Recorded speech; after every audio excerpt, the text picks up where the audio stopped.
Laking gulat ng bilyonaryo nang marinig ang batang pulubi na kumakanta sa kalsada. Pamilyar kasi ang boses nito. Pero bakit nga kaya? A kid? Napatigil si Rafael sa pagtingin mula sa loob ng kanyang magarang sasakyan. Sa gilid ng kalsada, sa ilalim ng tirik na araw, isang batang babae ang nakatayo. Nakapikit ito habang kumakanta. Hawak ang munting lata kung saan may ilang bariyang kumakalansing tuwing may naghuhulog. Hindi niya maintindihan kung bakit parang pamilyar sa kaniya ang boses. Maliit, matingkad, para bang hinahaplos ang lumang bahagi ng kaniyang puso na matagal na niyang kinalimutan. Napakunot ang kanyang noo. Habang dahan-dahang bumagal ang takbo ng sasakyan dahil sa traffic, mas malinaw na niya ngayong nakikita ang bata. Maputi, manipis ang katawan at may mahabang buhok na medyo gusot.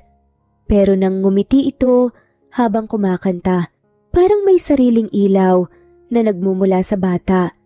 Biglang tumigil sa pag-awit ang bata. Nak, halika na, uwi na tayo! Napalingon si Rafael sa pinagmula ng boses. Parang tumigil ang mundo niya nang makita kung sino ang tumatawag. Althea, ang babaeng ilang taon na niyang hindi nakita, ang babaeng minsan niyang minahal, ngunit iniwan dahil sa pressure mula sa pamilya niya, dahil sa takot, dahil sa kahinaan. At ngayon, narito ito, nakasuot ng simpleng damit, may pawis sa noo at may pagod sa mga mata. Ngunit hindi iyon ang tumama sa kaniya, kundi ang hawak nito, ang kamay ng batang babae na may kaparehong hugis ng mata sa kaniya, kaparehong ilong, kaparehong ngiti, parang pinagsamang larawan ng kahapon. Hindi, imposible. Ngunit ang tibok ng puso niya ay may kaba sa paraang matagal na niyang hindi naramdaman. Tahimik na naglalakad pa uwi ang mag-ina. Bit-bit ni Althea ang maliit na bayong na may lamang kanin at tinapa mula sa karinderyang pinagtulungan nilang linisin kapalit ng pagkain. Sa tabi niya ay si Rafaela. Masigla pa rin kahit pagod. Hawak-hawak ang maliit na lata na may lamang ilang barya. Mama, ang saya-saya ko po kanina. Ang dami pong nagbigay ng barya kasi sabi po nila ang ganda raw po ng boses ko. Masayang sabi nga ni Rafaela. Gumiti naman si Althea. Oo nga anak ang galing-galing mo, mana ka talaga sa tatay mo. Napahinto siya saglit sa sinabi. Parang may kung anong matalim na gumuhit sa puso niya. Ang tatay nito, si Rafael, ang lalaking minahal niya ng buong puso, ang lalaking nangakong lalaban para sa kanila. Pero bigla na lang nawala. Isang araw, nagising na lang siya sa katotohanang iniwan na siya. Walang pasabi, walang paliwanag. Tanging isang sulat lang na nagsasabing, "Patawad Althea, hindi ko kaya." Hindi nito nalaman. Nabuntis siya, na may bunga ang gabing pinili nilang magmahalan sa kabila ng lahat, sa kabila ng takot, sa kabila ng pagkakaibang mundo nila. At ngayon narito siya, piniling itaguyod si Rafaela kahit mag-isa, kahit mahirap, kahit sakit ang kasama ng bawat alaala. Pagdating nila sa maliit nilang barong-barong sa gilid ng abandonadong lote, agad na kinuha ni Rafaela ang piraso ng kahoy na laging niyang ginagawang mikropono. Mama, kakanta po ulit ako ah. Ani nga ni Rafaela. Sige anak, pero sandali lang, baka gabihin tayo. Napaupo siya sa sirasirang upuan habang pinagmamasdan ng anak. Para siyang multo ng nakaraan, isang larawan ng lalaking minsan niyang minahal. Muling nabuhay sa katawan ng isang batang masayahin, matalino at puno ng pangarap. Nang marinig niyang kumakanta si Rafaela, hindi niya napigilan ang pag-agos ng luha. Hindi dahil sa lungkot, kundi sa takot na isang araw magtanong ang anak. Nasaan po ang papa ko? At paano niya sasabihing ang ama nito ay nasa kabilang panig ng mundo, mayaman, may kapangyarihan at hindi alam na may anak siya? Tahimik si Rafael sa loob ng kanyang opisina. Nakaupo siya sa harap ng laptop pero hindi ang mga numero at graph ang laman ng isip niya. Ang paulit-ulit na bumabalik sa alaala niya ay ang mukha ng batang nakita niya kanina sa kalsada. Ang pangalang hindi niya inakalang maririnig, ang mukha na hindi niya akalaing makikita pamatapos ang 5 taon. At ang bata, napahawak siya sa sentido, pilit na inuuntog ang sarili sa katotohanang hindi niya kayang takasan. Hindi ako sigurado, pero kung totoo yon. Ang mga mata ng bata, tila salamin ng sarili niyang mata noong siya'y bata pa. Ang hugis ng mukha, ang ngiti, ang kilos habang kumakanta, hindi maitatanggi. At lalong hindi rin niya makalimutan ang huling gabi nilang magkasama ni Althea, ang gabing pinili nilang magmahalan bago siya tuluyang sumuko sa presyur ng kanyang ama. Naalala niya pa kung paano umiiyak si Althea habang pinipigilan siyang umalis. Pero nanaig ang takot niya noon, takot sa kahihiyan, sa pamumuna ng pamilya, sa galit ng kanyang ama. Iniwan niya si Althea. Akala niya, iyon na ang huling beses na makikita niya ito. Akala niya, kaya niyang mabuhay sa desisyong iyon. Pero ngayong muli niyang nakita si Althea, kasama ang batang kamukha niya. Parang pinagsakluban siya ng langit at lupa. Tumayo siya, hindi mapakali. Paano kung anak ko nga ang batang yon? Napahigpit ang hawak niya sa mesa. At kung totoo nga, bakit hindi niya alam? Biglang bumalik ang galit, hindi para kay Althea, kundi para sa sarili. Dahil iniwan niya ito, wala siyang karapatang magalit. Pero kailangan niyang malaman ang totoo. Kailangan ko siyang kausapin. Kailangan ko malaman kung anak ko nga siya. Mag-isa si Rafael sa loob ng kanyang condo unit. Tahimik.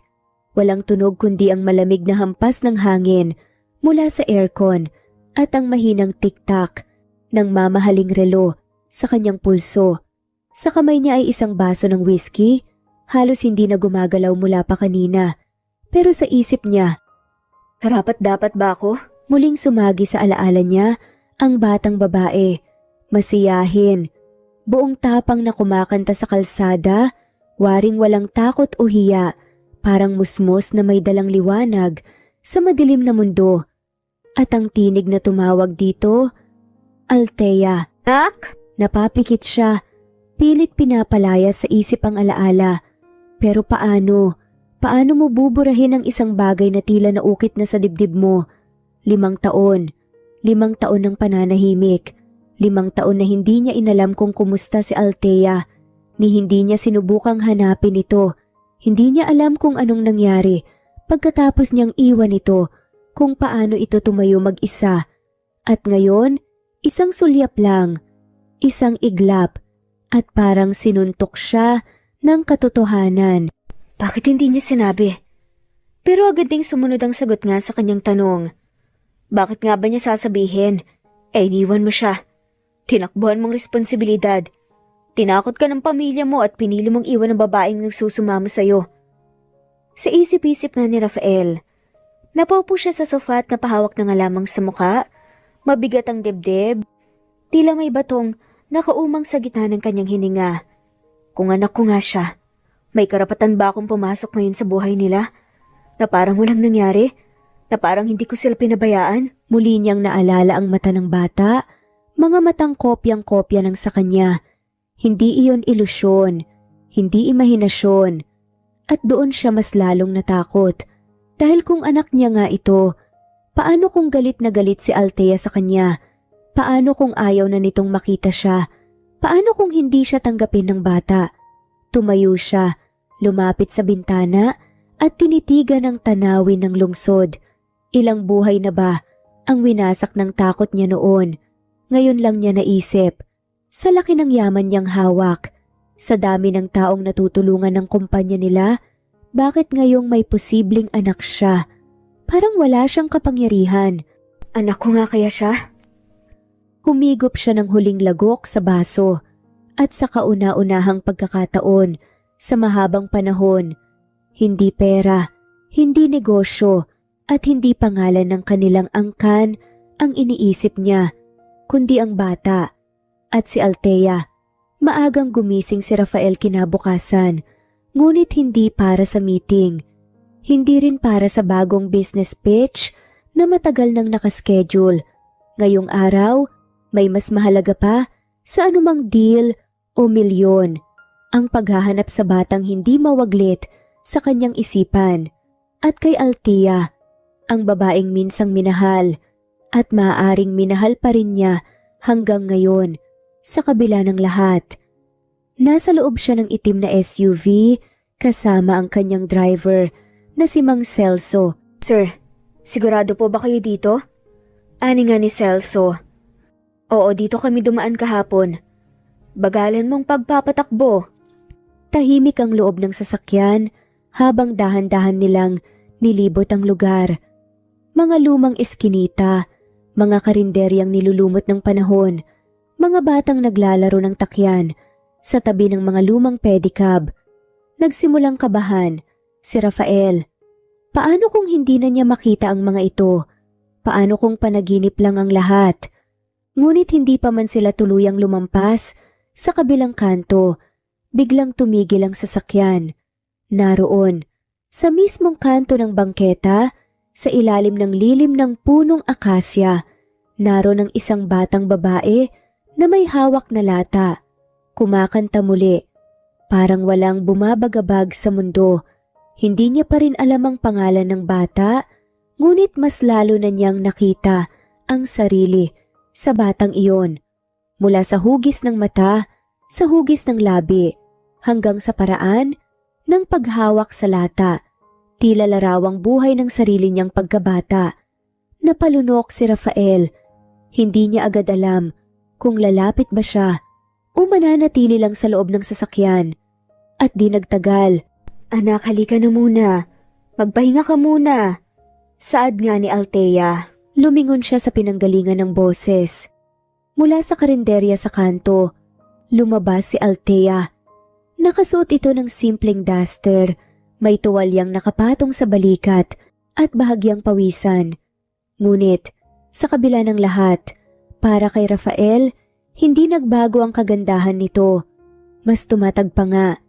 Mas naging totoo. Agad na lumapit si Rafaela sa ina at walang alinlangang yumakap dito. Para kay Rafael, tila iyon ang pinakamasakit at pinakamatamis na tagpo na nakita niya. Isang yakap na hindi siya bahagi. Napahawak siya sa dibdib niya, pilit tinatago ang kirot. Gusto ko silang lapitan. Pero paano kung itaboy nila ako? Lalong bumigat ang tanong nga sa puso niya. May karapatan pa ba akong lumapit? Huminga siya ng malalim. Balik tayo bukas, Mang Celso. Saad na naman ni Rafael. Sir, hindi niyo po sila kakausapin? Takang tanong naman ni Celso dahil matagal na nga niya itong sinusubaybayan. Umiling siya. Hindi pa ngayon. Hindi pa siya handa. Pero isang bagay ang sigurado. Babalik siya. At hindi siya titigil hanggat hindi niya nalalaman ang buong katotohanan. Mainit ang hapon, pero mas mainit ang tensyon nang muling magtagpo ang dalawang taong matagal nang hiwalay. Naroon si Rafael, nakatayo sa harap ng karinderyang pansamantalang pinagtatrabahuhan ni Althea. Suot niya ang simpleng polo at maong, malayo sa imahe ng corporate billionaire na laging naka-Amerikana. Ngunit kahit gaano kasimpleng itsura niya ngayon, hindi niya kayang itago ang pagkalito sa dibdib. Si Althea mula sa loob ng karinderya ay natigilan nang makita siya. Parang kinuyom ang puso niya sa matagal nang tinatagong damdamin. Galit, sakit, at takot. Anong ginagawa mo rito? Tanong nga ni Althea. Gusto lang kitang makausap.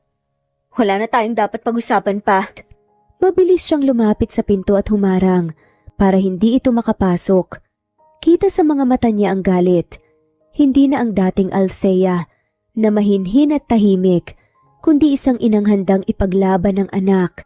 Althea, nakita ko kayo. Yung anak mo. Hindi ko alam kung tama ako pero... Oo, anak ko siya.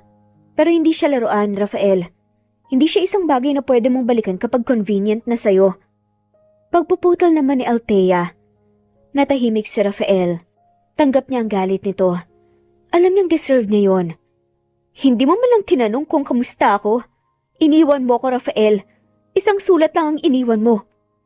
Alam mo bang, halos mamatay ako sa kahihiyan, sa sakit, sa hirap, at ngayong maayos na kami ng anak ko, bigla ka nalang babalik? Napalunok si Rafael. Pilit na humahanap ng tamang salita. Ngunit bago pa siya makapagsalita, lumabas mula sa gilid ng karinderya si Rafaela. Hawak ang luma niyang mikropono. Isang laruan lang, pero mahal na mahal niya. Ama? Sino po siya? Takang ani nga ni Rafaela. Napalapit si Rafaela kay Rafael na tila ba kinikilala ang estranghero. Sandaling nagkatitigan ng mag-ama at sa hindi inaasahang sandali, lumapit si Rafaela kay Rafael at yumakap. Uncle, ang bait niyo po, ang bango niyo po. Nanlaki ang mata nga ni Althea. Agad ang nilapitan nga si Rafaela at pilit nga siyang hinila palayo. Anak, halika na. Huwag kang basta lumalapit sa kung kani-kanino na hindi ka kilala. Ngunit nanatili si Rafaela sa pagkakayakap. At si Rafael, nakatayo lang, hindi makagalaw. Tila pinako ng yakap ng isang batang hindi niya kilala, pero tila kilalang kilala siya. Parang tadhana na mismo ang sumagot sa tanong niya. Anak ko nga siya. Mula nang muli silang nagtagpo, hindi na lumipas ang isang araw na hindi bumalik si Rafael sa kalsadang iyon. Laging maaga, laging may bitbit, minsan mainit na pandesal, minsan prutas, minsan laruan. Pero higit pa sa mga dala niya, ang presensya niya ang pinakahinihintay ng isang munting puso. Rafaela. Tuwing makikita niya si Rafael mula sa malayo, napapatakbo siya, dala ang ngiting walang kapantay. Uncle Rafael, may dala ka po ulit? Ani nga ni Rafaela. Ngumiti si Rafael yung mukha at tiniabot nga ang hawak na stuffed toy na maliit na pusa. Para sa'yo. Sabi mo mahilig ka sa pusa, di ba? Kumislap ang mata ng bata habang niyakap ang laruan. Agad siyang naupo sa bangketa at sinimulang kausapin ang laruan na parang totoo. Pinagmamasdan ni Rafael ang anak niya at kahit hindi pa ito alam ni Rafaela, ramdam na ramdam niya ang koneksyon. Hindi niya na kailangan ng DNA test. Sapat na ang yakap, ang titig, ang ngiti ng batang para bang kopya ng kanyang kaluluwa. Ngunit habang si Rafaela ay masayang nakikipaglaro, sa harap niya, si Althea naman ay nananatiling mailap. Laging tahimik, laging may distansya, at laging may pigil na galit sa mga mata tuwing nakikita siyang malapit sa anak nito. Salamat sa mga dala mo, pero hindi namin yan kailangan. Sad nga ni Althea.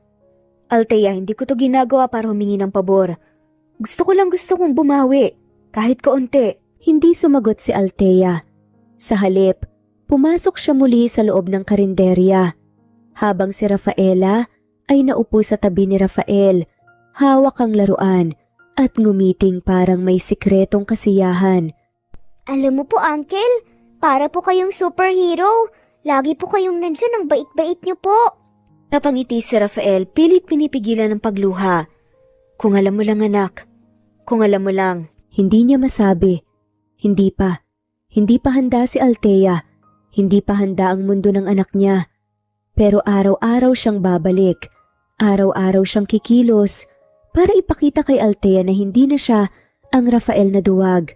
At araw-araw niyang mamahalin si Rafaela kahit hindi pa siya kilala nito bilang daddy.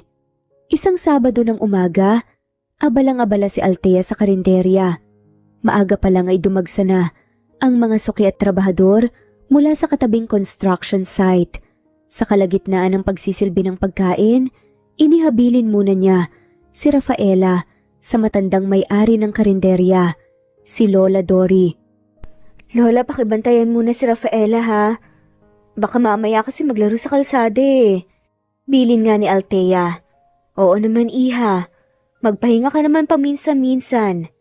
Ani naman ang matanda. Ngumiti lang si Althea at bumalik sa kusina.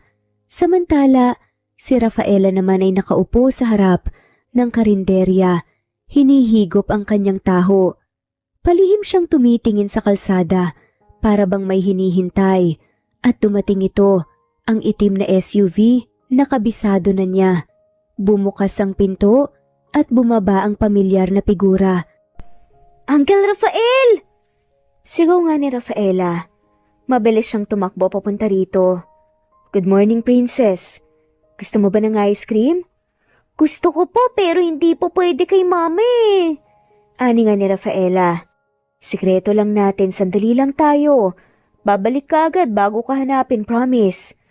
Tumawa ang bata at pumayag naman si Lola Dory. Kilala na nga rin si Rafael bilang paboritong bisita ni Rafaela. Sa maliit na park sa kanto na upo si Rafaela sa tabi ni Rafael kumakain ng ice cream na tsokolate habang nagsasalita ng walang tigil. Alam mo po, Uncle, kung may tatay ako, gusto ko po kagaya nyo. Yung mabait, yung marunong magbasa ng storybook tapos hindi po madamot sa yakap. Ani nga ni Rafaela. Natahimik nga si Rafael. Parang may tinusok na nakarayom sa puso niya. Kung alam mo lang anak. Bulong nga niya pero agad niyang pinalitan ng ngiti. Ang lungkot. Gusto mo ba ng kwento? Meron akong dala. Saad nga niya sa bata. Kinuha niya mula sa kotse ang isang children's book na binili niya kagabi pa. Naupo silang dalawa sa lilim ng puno. Si Rafaela ay nakasandal sa braso niya habang nakikinig.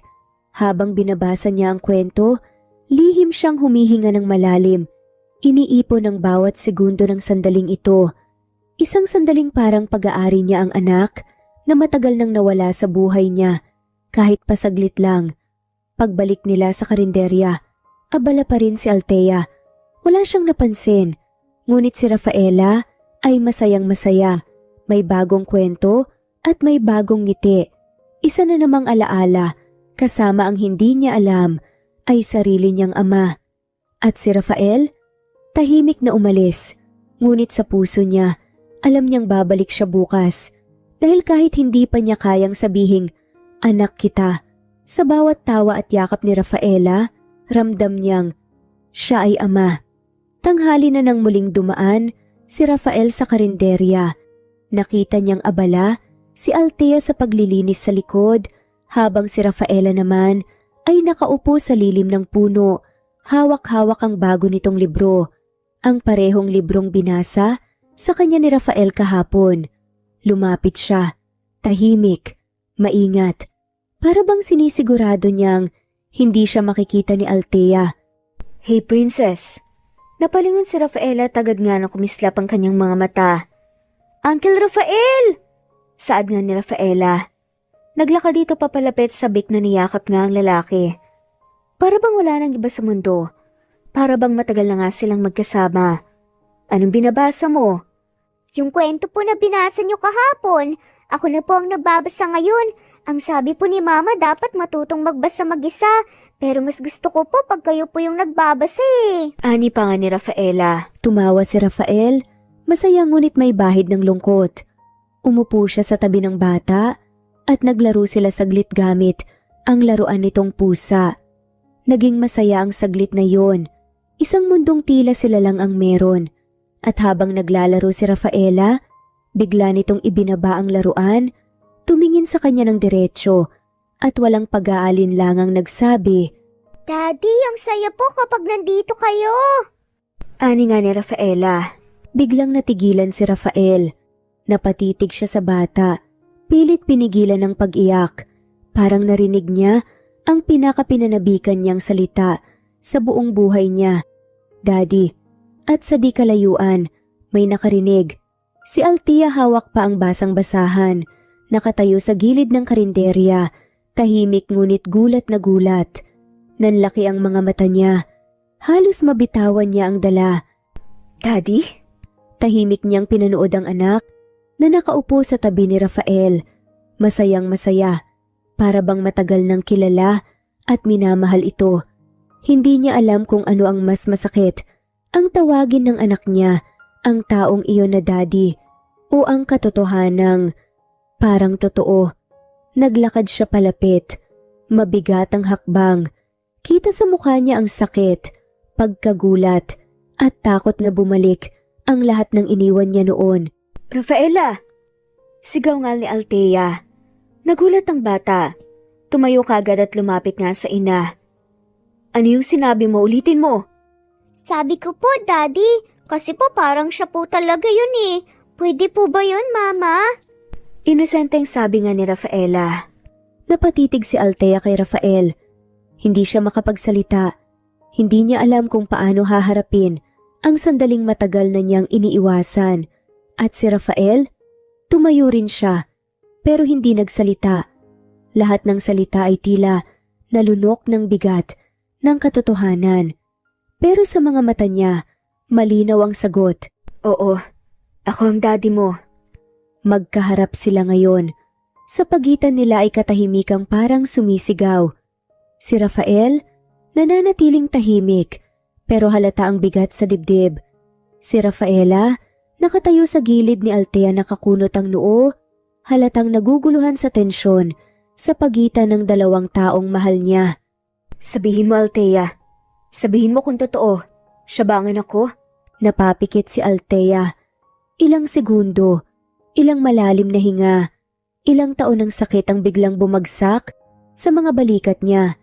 Tinitigan niya si Rafael, hindi bilang ang lalaking iniwan siya, kundi bilang isang ama na ngayon ay humaharap sa isang masakit na katotohanan. Oo. Sad nga ni Althea. Natahimik si Rafael at hindi siya nakagalaw. Parang huminto ang oras. Oo, Rafael. Siya ang anak mo. Rafaela, anak mo siya. Hindi na nga napigilan ni Rafael ang luhang kanina pa nga niya pinipigilan. Dahan-dahan siyang lumuhod sa harap ni Rafaela at hinawakan ng maliit na kamay ng bata. Anak kita. Anak kita. Tumingin si Rafaela sa ina at nagugulhan. Mama, totoo po ba? Siya po ba si Daddy? Ani naman ni Rafaela. Tumango-tango si Althea at hindi niya kayang magsinungaling pa. Hindi niya kayang sirain ang hiling ng anak niyang yakapin ng taong parabang matagal na nga niyang kakilala. At sa wakas, tumakbo si Rafaela at niyakap si Rafael. At si Rafael, para siyang batang muling binigyan ng panibagong buhay. Yumakap din siya ng mahigpit, halos hindi na bumitaw. Pero kahit puno ng damdamin ng tagpo, hindi pa rin maalis ang lungkot sa mga mata ni Althea. Kahit totoo na ang lahat, hindi ibig sabihin ay handa na siyang muling pagkatiwalaan ng lalaking minsang sumira sa mundo niya. Ngayon alam mo na, pero hindi ibig sabihin may karapatan ka na kagad sa kanya. Diretsahang saad naman ng babae. Alam ko, pero kahit anong gawin mo, Althea, hindi na ako aalis. Kahit sa labas lang ako ng buhay niyo, basta makita ko lang siyang lumaki. Masaya, ligtas, at alam niyang may ama siya. Napayuko si Althea. Wala siyang sagot, sapagkat sa kabila ng galit niya, sa kabila ng takot at sakit, isa lang ang hindi niya kayang pigilan, ang koneksyon ng anak niya sa ama nito. Mula noong araw, natuluyang umamin si Althea. Hindi na naging katulad ng dati ang bawat araw. Hindi na si Rafael ang estrangherong bumibisita sa bangketa. Hindi na siya ang uncle na may dalang laruan. Ngayon, isa na siyang ama. Hindi pa legal, hindi pa buong-buo sa puso ni Althea. Pero sa mga mata ni Rafaela, sapat na ang kanyang presensya. Pero hindi madali. Lunes ng umaga, sa labas ng karinderya, nakatayo si Rafael. Suot ang simpleng polo at rubber shoes. Tahimik lang siyang nakaupo sa monoblock chair. Pinapanood si Rafaela habang kumakain ng almusal. Bakit ka nandito? Matari na tanong nga ni Althea. Para kay Rafaela. Hindi ko siya kukunin, Althea. Hindi mo kailangan mag-alala. Hindi ko rin siya lalapitan kung ayaw mo. Pero gusto ko lang talaga siyang bantayan. Gusto ko lang marinig ang tawa niya sa ganitong paraan. Magpakama naman ako sa kanya. Tahimik si Althea. Hindi siya sumagot, pero hindi rin siya umangal. Martes, nag-ayos si Rafael ng maliit na reading corner malapit sa karinderya. May ilang lumang libro, upuan, at lapis. Habang abala si Althea sa kusina, si Rafaela naman ay abala sa pagko-color kasama ang ama. Galing mo nang magkulay ah. Anong kulay ang favorite mo? Manghang-manghang tanong nga ni Rafael. Pink po, gaya po ng shoes ko. Ani pa nga ni Rafaela. Napatawa si Rafael. Maliit na bagay, pero para sa kanya, ito ang simula ng isang mundong hindi niya naranasan noon, ang pagiging magulang. Mula sa malayo, pinagmamasdan ni Althea ang dalawa. Tahimik, mahigpit ang hawak sa kutsara. Ayaw niyang umasa, pero hindi niya rin maipagkakaila. Nagbabago si Rafael. Miyerkules, nagdala si Rafael ng bagong sapatos kay Rafaela. Pink sneakers. Tinanggap ni Rafaela ang regalo, pero si Althea ang unang sumabat. Hindi mo kailangan bilhin ang loob niya. Saan ni Althea? Hindi ko siya binibili, Althea. Gusto ko lang ipakita na kaya ko ring maging parte ng maliliit niyang araw. Hindi lang yung malalaki. Muling natahimik si Althea. At sa unang pagkakataon, hindi niya binalik ang regalo. Huwebes, dinala ni Rafael ang gitara niya. Umupo sa gilid ng karinderya at marahang tinugtog ang paboritong kanta ni Rafaela, You Are My Sunshine. Nagulat si Althea nang sumabay si Rafaela, kumakanta habang hawak ang stuffed toy na binigay ni Rafael noon, para bang hindi na niya kayang ihiwalay ang ama sa anak. At sa sandaling iyon, isang ngiti ang bahagyang lumabas sa labi ni Althea. Isang ngiting ayaw niyang ipakita, pero nabuking. Salamat. Sad nga ni Rafael. Para saan? Dahil hindi mo ako pinalayas ngayong araw. Hindi pa ako handa. Pero Rafael, deserve ni Rafael na malaman ng totoo. The right way. Tumango si Rafael at halos mapaiyak. Gagawin ko yon. Hindi bilang Rafael. Hindi bilang ex mo. Gagawin ko yon bilang ama niya. At sa araw na iyon, sa unang pagkakataon, umupo si Althea sa tabi ni Rafael habang magkausap sila ng anak nilang si Rafaela.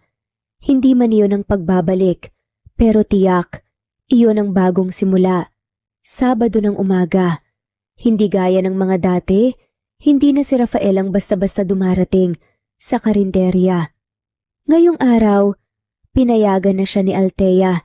Maikli lang ang usapan nila kagabi, pero sapat na para pumayag ito sa simpleng request. Gusto ko sanang isama si Rafaela. Kahit isang araw lang. Isama ka rin. Picnic lang. Wala akong ibang hinihingi. At heto na sila ngayon. Sa isang maliit ngunit tahimik na parke sa labas ng lungsod, may nakalatag na checkered picnic blanket. May mga homemade sandwich, prutas, juice box para kay Rafaela, at hindi mawawala ang paborito nitong cotton candy na dala ni Rafael. Ama, may ducks po! Ani nga na Rafaela. Tumawa si Althea habang si Rafael hindi maalis ang tingin sa anak. Tuwang-tuwa habang tumatakbo sa damuhan. Parang hindi ko siya kayang habulin pag lumaki na siya. Hindi rin naman siya kayang habulin ng toddler pa siya. Magaling talaga yan sa takbuhan. Nang magtanghali na upo silang tatlo sa ilalim ng puno, si Rafael ang nagbukas ng lunchbox. Ako nagluto ah. Don't expect too much pero yan ang first ever sinigang kong ginawa. Napakunot noo si Althea. Nagluto ka? Oo, ni-YouTube ko lang. Tapos yun, nagsunog ng 2 kaldero bago ito. Tumawa si Rafaela at kahit si Althea ay napangiti. Hindi niya inakalang makikita niyang muli ang lalaking ito. Hindi bilang mayabang na milyonaryo, kundi bilang lalaking nagsusunog ng kaldero para sa anak nila. Habang kumakain sila, si Rafaela ay nakaupo sa gitna. Inaabot ang tinidor sa magulang niya paminsan-minsan. Masarap, Daddy!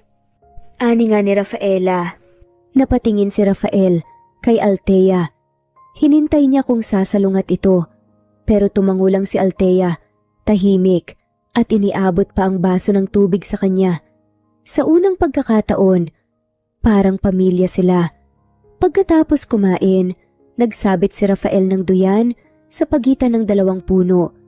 Doon humiga si Rafaela, hawak ang stuffed toy na laging bitbit. Habang pinapaypayan siya ni Rafael, si Althea ay nagmamasid sa kanila mula sa gilid. Tahimik, payapa, hindi halatang 5 taon silang pinaghiwalay ng panahon at sakit. Hindi ko alam kung anong iniisip ko ngayon. Walang kailangan madaliin, Althea. Hindi kita pipilitin.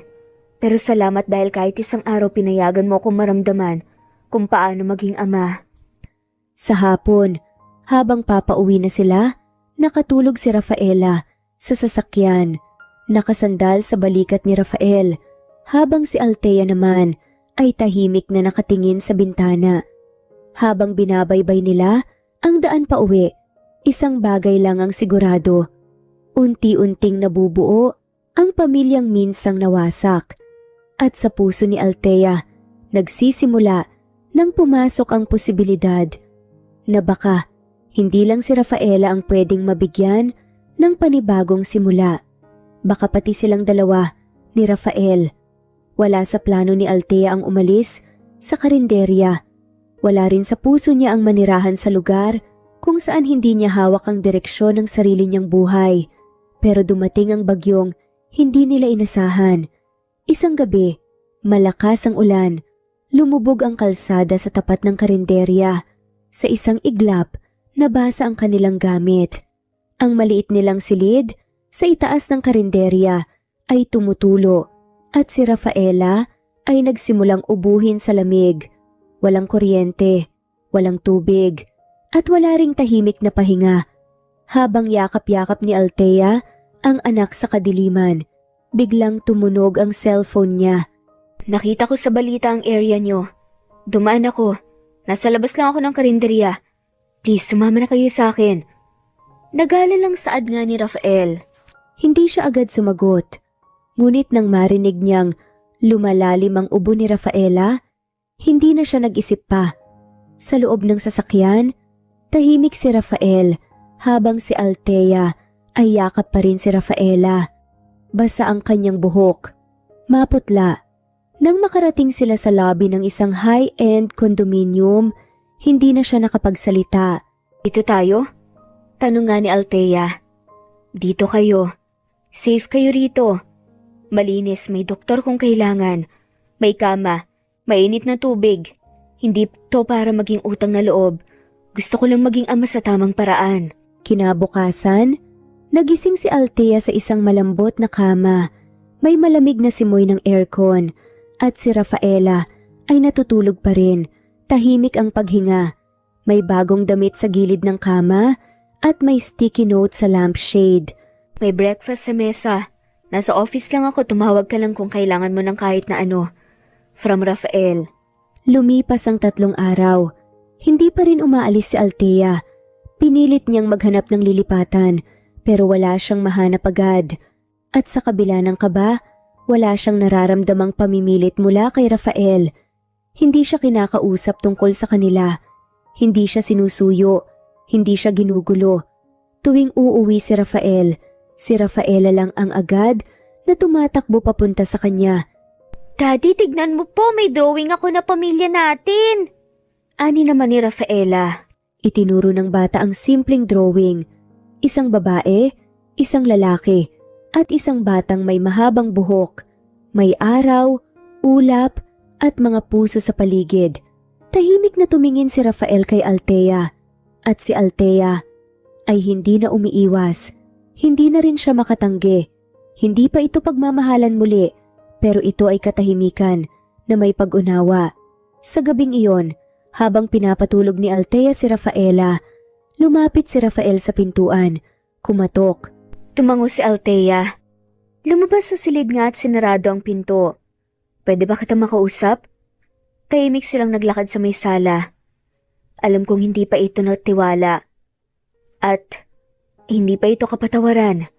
Pero salamat dahil kahit wala akong hinihinging kapalit, Pinayagan mong makasama ko siya. Ginagawa ko lang to para sa anak ko. Pero hindi ko rin may kakaila na sa unang pagkakataon hindi ako takot. Hindi ako nagalala kung saan kami matutulog. At hindi ako mag-isa. Maraming salamat.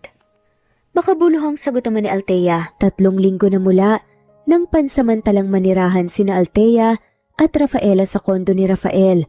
3 linggo ng maayos na tulog. 3 linggo ng tahimik na almusal. 3 linggo ng unti-unting pagkakakilala. Hindi lang sa pagitan ng ama at anak, kundi pati ng 2 pusong minsang nasugatan. Lunes, alas 7 ng umaga. Sa dining table si Rafael ay nakasuot ng simpleng hoodie habang nagtatanggal ng tinik ng isda para kay Rafaela. Si Althea ay nagkakape sa tabi, suot ang loose shirt na hiniram lang mula sa closet ni Rafael. Ang sarap ng luto mo, Daddy! Ani nga ni Rafaela. Secret recipe yan, nasa label ng instant pack. Tumawa si Althea bigla, bahagyang nagulat sa sarili.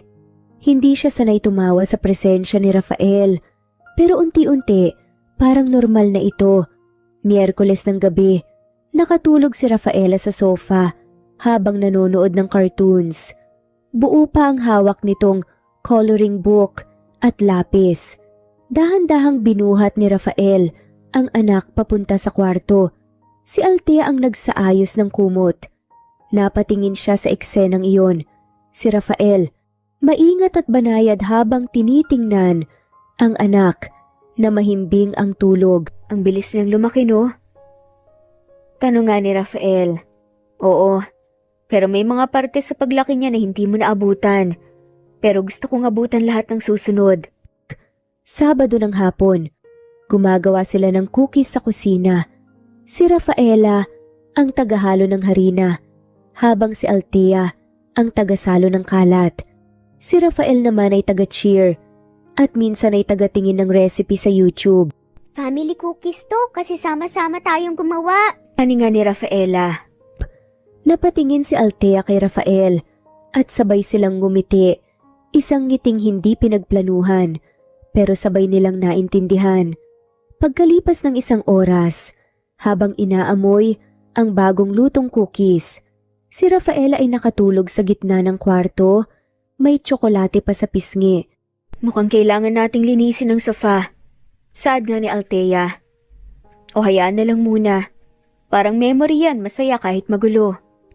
Linggo ng gabi, si Rafael ang nagbasa ng bedtime story. Si Althea ang nagsuklay ng buhok ni Rafaela at bago matulog ang bata, niyakap sila pareho. Salamat po, Mama. Salamat po, Daddy. Favorite ko po kayong dalawa. Ani nga ni Rafaela. Lumabas ng silid sina Rafael at Althea na parehong tahimik. Sa sala, naupo sila sa magkabilang dulo ng sofa. Pagkatapos ng ilang minuto, si Rafael ang unang nagsalita. Pwede ba akong umasa na balang araw hindi na lang para kay Rafaela ang mundong to? Hindi sumagot si Althea. Hindi oo, hindi rin hindi. Pero sa gabing iyon, hindi niya naisipang umalis. At yun na ang unang sagot. Sa sumunod na araw, mainit ang noo ni Rafaela. Mainit ang katawan. Nanginginig ang mga kamay kahit balot ng Rafaela, anak? Kising ka ba? Umiiyak ng mahina si Rafaela, halos pabulong nga ang tinig. Mama, ang sakit po ng ulo ko. Agad na tinapik ni Althea ang noo ng bata. Nanginginig ang kamay niya, hindi sa lamig kundi sa kaba. Lagnat. Malamig ang mga paa ng anak, pero ramdam na ramdam niya ang init sa balat nito. Rafael! Wala pang 1 minuto lumabas nga si Rafael mula sa kwarto niya. Nakapambahay takot nga ang muka. Sa tono ng boses ni Althea kung paano siya tinawag nito. Bakit, anong nangyari? Nilalagnat si Rafaela. Ang taas eh. Hindi na nagtanong pa si Rafael.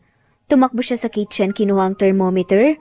Tubig, basang bimpo, parang sanay na sanay pero baka sa kilos ang kaba. 39.2. Hindi siya ganito kadalas magkasakit. Rafaela, anak, tahan na. Saad nga ni Althea. Umupo si Rafaela sa tabi nga ng kama, pinisilang kamay ng anak Ang lamig nito at kahit ang pisngi ay sobrang pula, nagpupumiglas nga ang dibdib niya. Anak, Daddy's here, okay? Andito ko. Pagpapakalma nga ni Rafael kay Rafaela. 2:00 ng madaling araw. Nasa gilid ng kama si Althea, hawak ang towel at binabasa ito muli sa palanggana.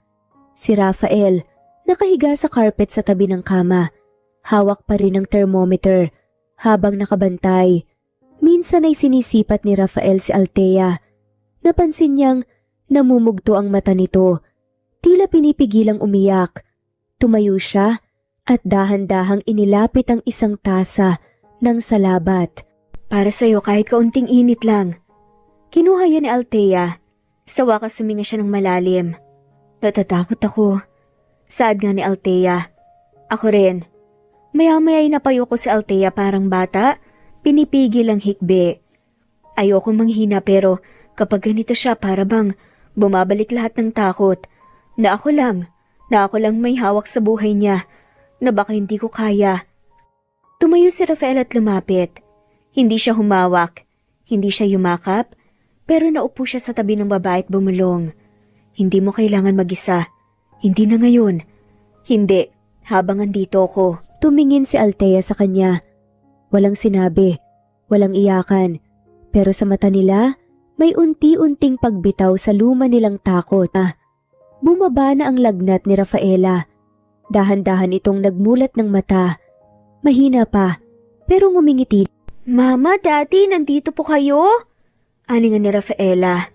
Oo naman anak, nandito kami. Hinawakan ni Rafaela ang kamay nila pareho. Hawak ng kaliwa si Rafael, hawak ng kanan si Althea. At sa unang pagkakataon, wala nang pagitan sa kanila. Kinabukasan, tanghaling tapat. Pagmulat ni Althea, nakita niya si Rafael na nakaupo sa tabi ng kama, nakatulog habang nakasandal. Hawak pa rin ang kamay ni Rafaela. Lumapit siya. Tiningnan ng dalawa, ang ama at anak na magkahawak kamay, magkatabi, sa pagtulog. Ngumiti siya. Isang ngiting mahina. Pero puno ng pasasalamat, puno ng pag-asa. At sa loob ng kondo habang tahimik ang paligid may malinaw na tinig sa puso ni Althea. Hindi na kami nag-iisa. Makalipas ang ilang araw, Mommy, Daddy! Ani ni Rafaela. Magpa-family day po tayo dito lang sa bahay natin, okay? Dagdag pa nga ni Rafaela. Halos tumalon si Rafaela habang bitbit ang maliit na drawing niya na may nakasulat sa gitna. Family day today with Mama and Daddy. Games, food, fun, and hugs. Napatinginan sina Rafael at Althea sa isa't isa.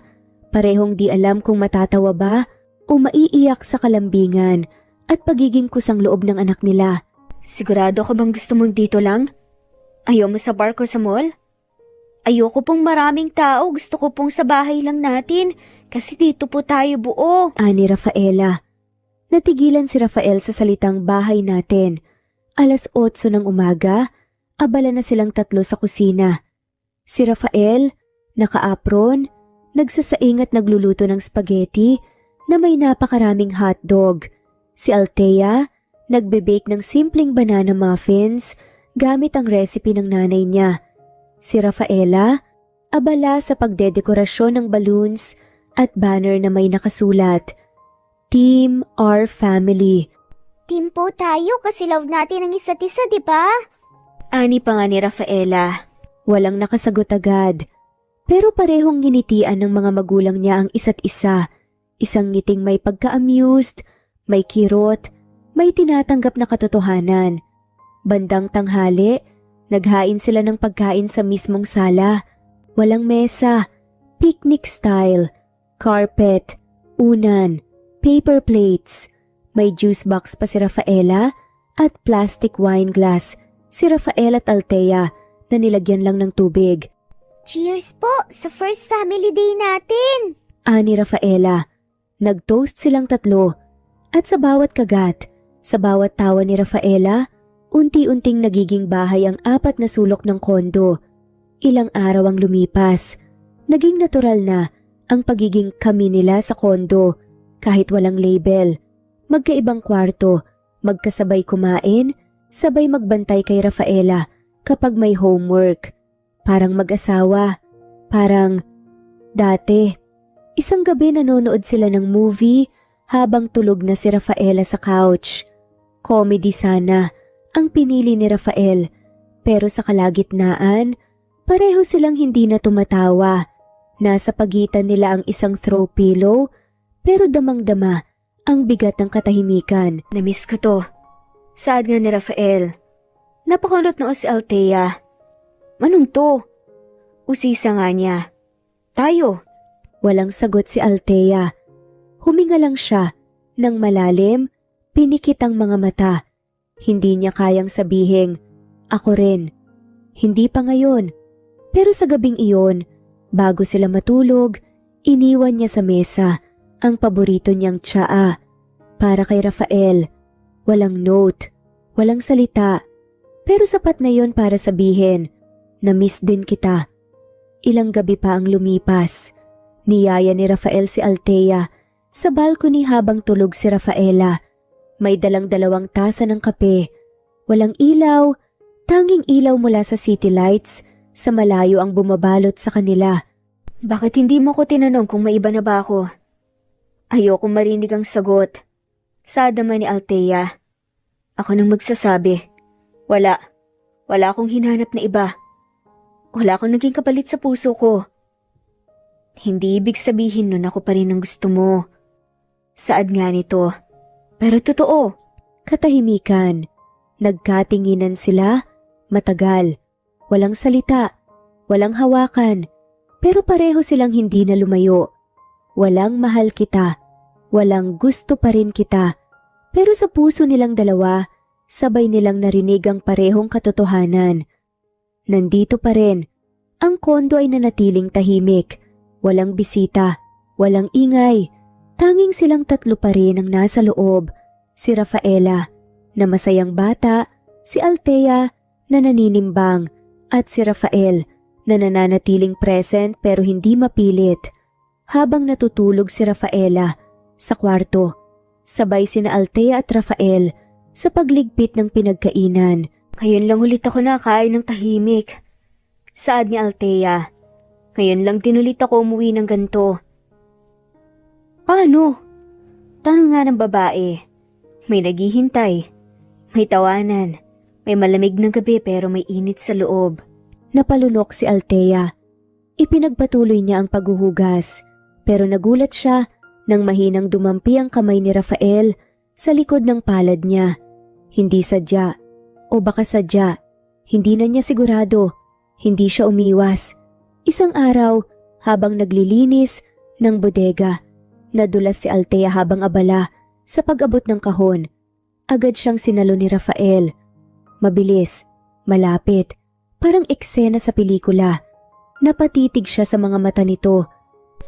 Namiss kita. Hindi lang bilang ina ni Rafaela, kundi bilang ikaw. Yung ikaw na minahal ko noon. Rafael. Awat nga ni Althea sa sinasabi ng lalaki. Pwede ba akong humasa ulit? Nabigla si Althea. Napatitig pa rin siya kay Rafael. Pero unti-unti siyang kumalas. Hindi ko alam kung handa ako. Hindi ko alam kung kaya ko ulit. Saad naman ni Althea. Okay lang. Hindi kita pipilitin. Pero hindi na ako lalayo. Bakit parang mas natatakot akong masanay sa'yo ngayon? Teretsahang saad naman ni Althea. Dahil marunong ka ng masaktan. Dahil nasaktan ka na at mas alam mo na ang nangyayari pag umibig ka ng sobra. Tahimik ang kondo, tulog na nga si Rafaela. Pero si Althea, Rafael, parehong gising, parehong puno ng iniisip. Rafael, bakit mo ko iniwan noon? Tanong na nga ni Althea, na matagal na nga niyang gustong itanong dito. Hindi kaagad nakasagot si Rafael. Umupo siya sa tabi ni Althea, pinagmamasta ng kanyang mga kamay. Dahil duwag ako noon at sunod-sunuran ako sa pamilya ko. Nung nalaman ng pamilya ko na ikaw, hindi tulad ng inaasahan nila, nagalit sila. Pinilit nila akong tapusin ang relasyon natin. Binigyan ako ng choices. Kung pipiliin kita, puputulin nila ang suporta, ang negosyo, ang lahat. At pinili mong sumuko? Naluluhang tanong ni Althea. Oo, pinili ko. Pinili ko kasi natakot ako hindi lang para sa akin, kundi para sa'yo at para sa magiging future natin. Pero ako, basta ka na lang nawala na hindi mo ko inisip. Althea, bawat araw mula noon, binibilang ko kung ilang beses kung dapat kang tinawagan, pero pinili kong manahimik. Dahil tuwing titignan ko ang sarili ko sa salamin, ang nakikita ko lang, takot at pangamba. Althea, bawat araw mula noon, hindi ko na alam. At ngayon, bakit ka bumabalik? Dahil nakita ko kay Rafael ang lahat ng iniwan ko, lahat ng dapat kong pinaglaban, at dahil kahit wala kang sinabi, alam kong hindi mo pa rin ako lubos sa kinalimutan. Akala ko hindi mo na kami hahanapin pa. Akala ko mas pinili mong buhay mo. Saad muli ni Althea. Akala ko rin. Pero sa tuwing may nakakakilala sa akin, sa tuwing tinatanong ako kung masaya ba ako, isa lang naman talaga ang laman ng isip ko. Paano kung hindi kita iniwan? Wala akong karapatang humingi ng tawad, Althea. Pero kung bibigyan mo ko ng kahit kaunting puwang, gusto kong buuin lahat ng sinira ko. Hindi ako galit, pero sugatan pa rin ako, Rafael.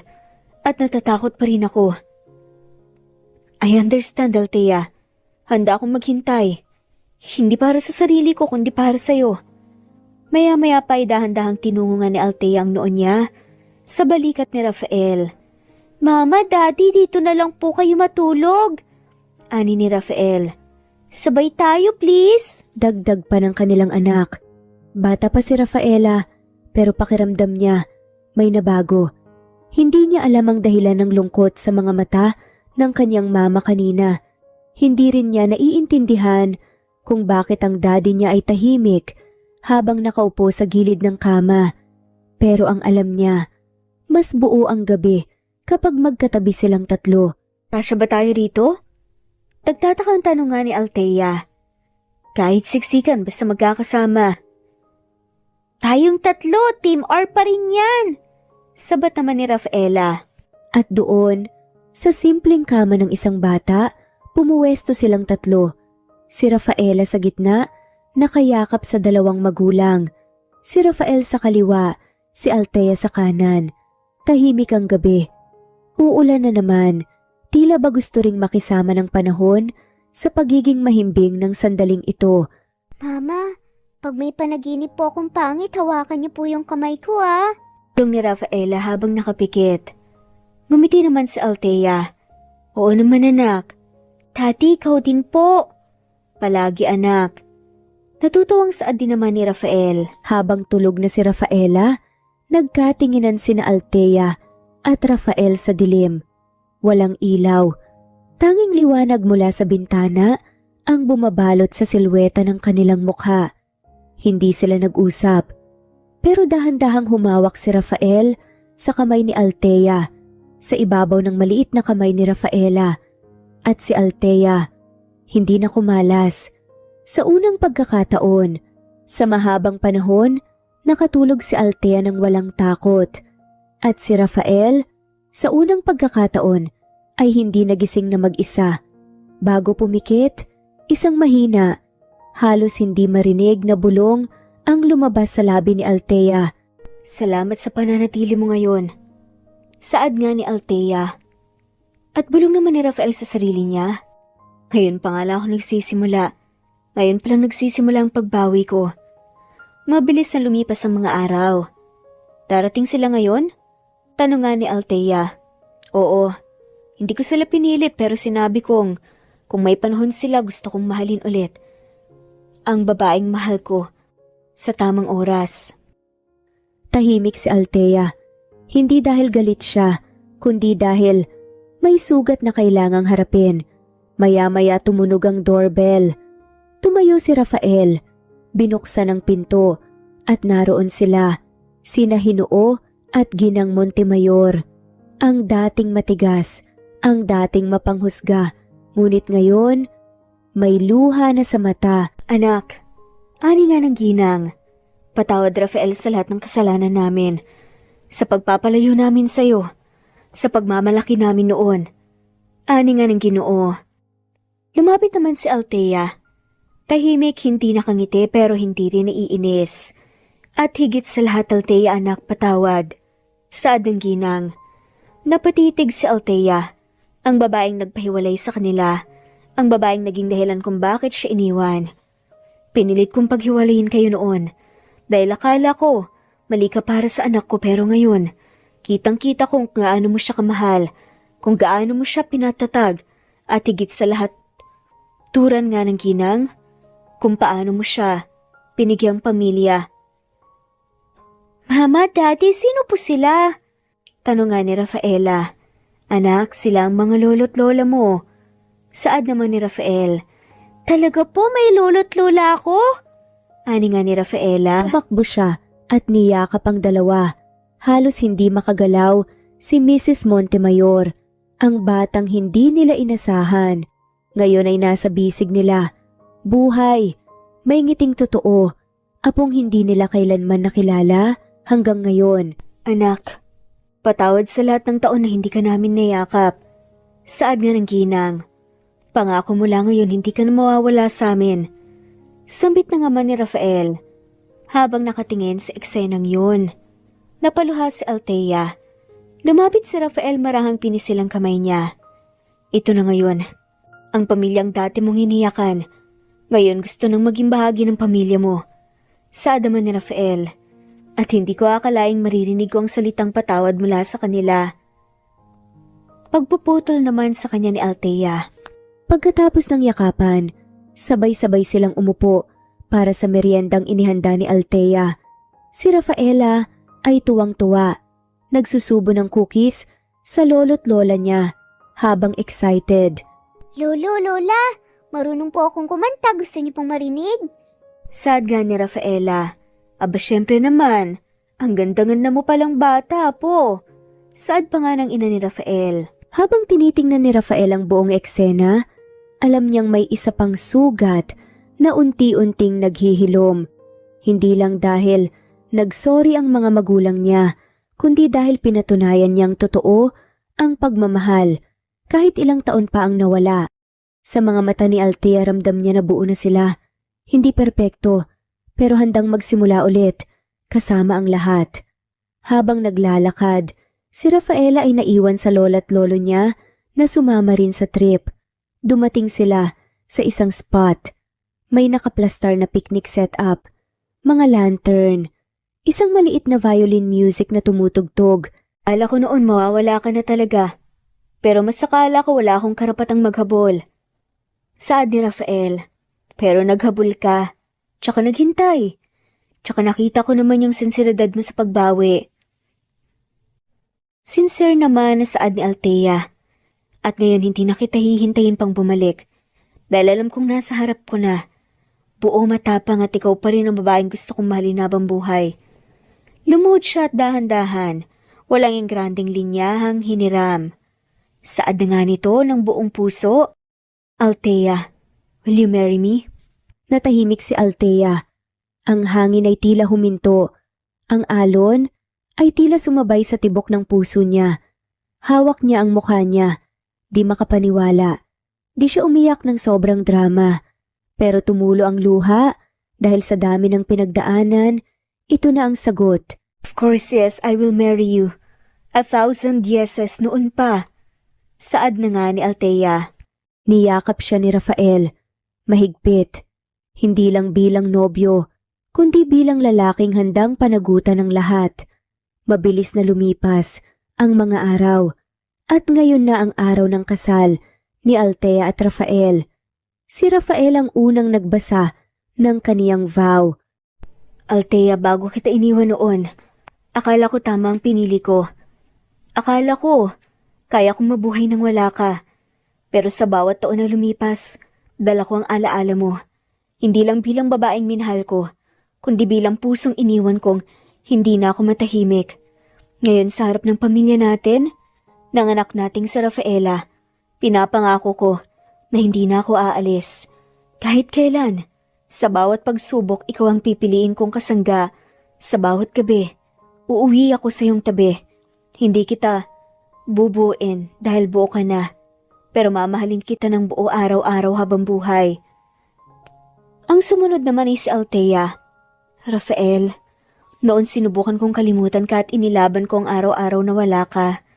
Hindi naging madali pero hindi rin ako nagsisi dahil sa bawat luhang pumatak, lumakas ang loob kong buuin ang sarili ko. Pero ngayon, na nandito ka, hindi ko na kailangan lumaban mag-isa. Pinapangako ko na sa bawat galit, pipiliin kong makinig, na sa bawat gulo pipiliin kong manatili, at sa bawat bukas ikaw ang pipiliin kong mamahalin. Hindi dahil kailangan kita, kundi dahil gusto kitang mahalin araw-araw sa lahat ng panahon. You may now kiss the bride. Sad nga ng pare. Isang halik na may kasamang yakap, luha at sigaw nga ni Rafaela. Finally, Mama is a bride now, Daddy is a husband, and I'm the happiest flower girl in the world. Ani nga ni Rafaela. You were worth the wait, every pain. And now we begin not from scratch but from love. Sagutan nga nila Rafael at Althea. Mama, may syrup po ba tayo?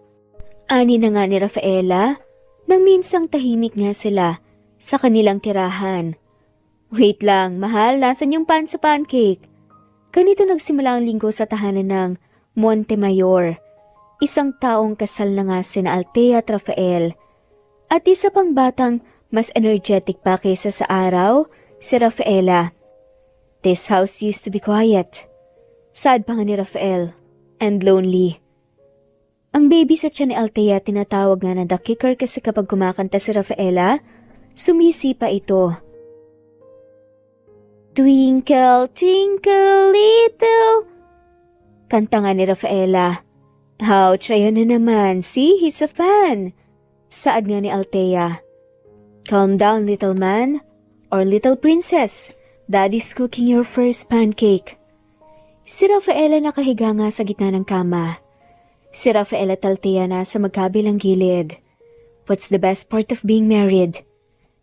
Tanong nga ni Rafael. Waking up beside your mama. Knowing that no matter how messy the day gets, uuwi pa rin kayo sa isa't isa. Saad nga nila Rafael at Althea. Habang tulog si Rafaela, si Althea nakasandal sa dibdib ni Rafael. Minsan naiisip ko, paano kung hindi ako bumalik noon? Hindi ko alam, pero ang alam ko lang, kahit anong daan ang tinahak natin, dito pa rin tayo dinalang tadhana. Biglang sumipa ang baby nga nilang nasa tiyan pa. Natila siya nga ang kinikilig sa sagutan ng dalawa. O hayan, sumang-ayon si baby. Natawa na nga lamang sila sa gitna ng gabi. Isang larawan ang nasa nightstand. Isang family photo sa Siargao. Rafael, Althea, Rafaela at isang ultrasound picture sa kamay ni Rafael. Sa ilalim may maliit na ukit. Not the beginning of love but the forever after. Sa kalagitnaan ng ulan, katahimikan at kadiliman, nang madaling araw isang pamilyang tahimik na natutulog. Hanggang sa, Rafael, boses nga ni Althea humihingal. Pawis ang noo, kinakabahan ng tinig at medyo mahina. Rafael, sumasakit na. Masakit na talaga. Saad nga nito. Nagmulat si Rafael, agad tumayo. Walang tanong, walang panik. Ito na yon. Hindi na ito practice. Hindi na ito Braxton Hicks. Ito na talaga. Si Rafael, ninenerbyos. Si Rafaela, tulog pa pero may maliit na bag na dala dahil ilang araw na siyang ready, just in case. Sa loob ng kotse, kaya ko to. Nung pinanganak ko si Rafaela, mag-isa lang ako pero ngayon nandito ka na. Saad nga ni Althea, at hindi na kita iiwan. Habang pinapasok si Althea sa loob, naiwan nga si Rafael. Saglit sa labas, nanginginig ang kamay pero nang tawagin nga siya ng nurse, tumayo siya ng tuloy-tuloy. She needs you. Be with her, Mr. Montemayor. Pagkapasok niya si Althea ang nakahawak nga sa gilid ng kamaluhaan, napatingin sa kanya. Kaya natin to, diba? Saad nga ni Rafael, kaya natin to. At hawak ko ang kamay mo hanggang sa dulo. Saad pa nga muli ni Rafael. Pero sa gitna ng lahat ng yon, isa lang ang tanging inabangan nila. Isang sigaw ng sanggol ang pumuno sa kwarto. Napaluha si Althea. Napahawak si Rafael sa kanyang dibdib di makapaniwala. Congratulations sa baby boy nyo. Saad nga ng nurse. Si Althea pagod pero ngiting-ngiti.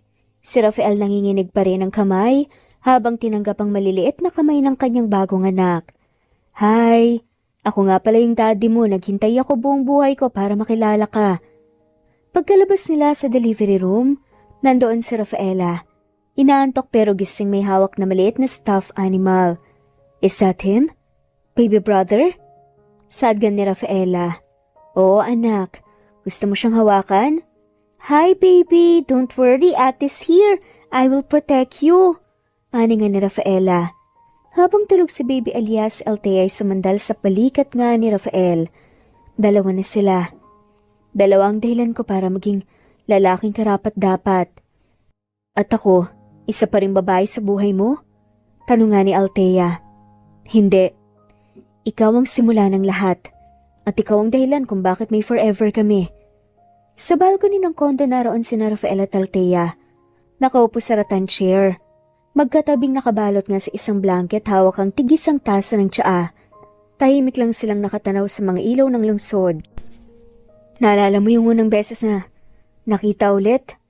Doon sa kalsada akala ko multo ka. At akala ko bangungot ka. Sagutan pa nga nila. Sabay silang natawa. Pero nang tumahimik, tumitig si Rafael sa kanya.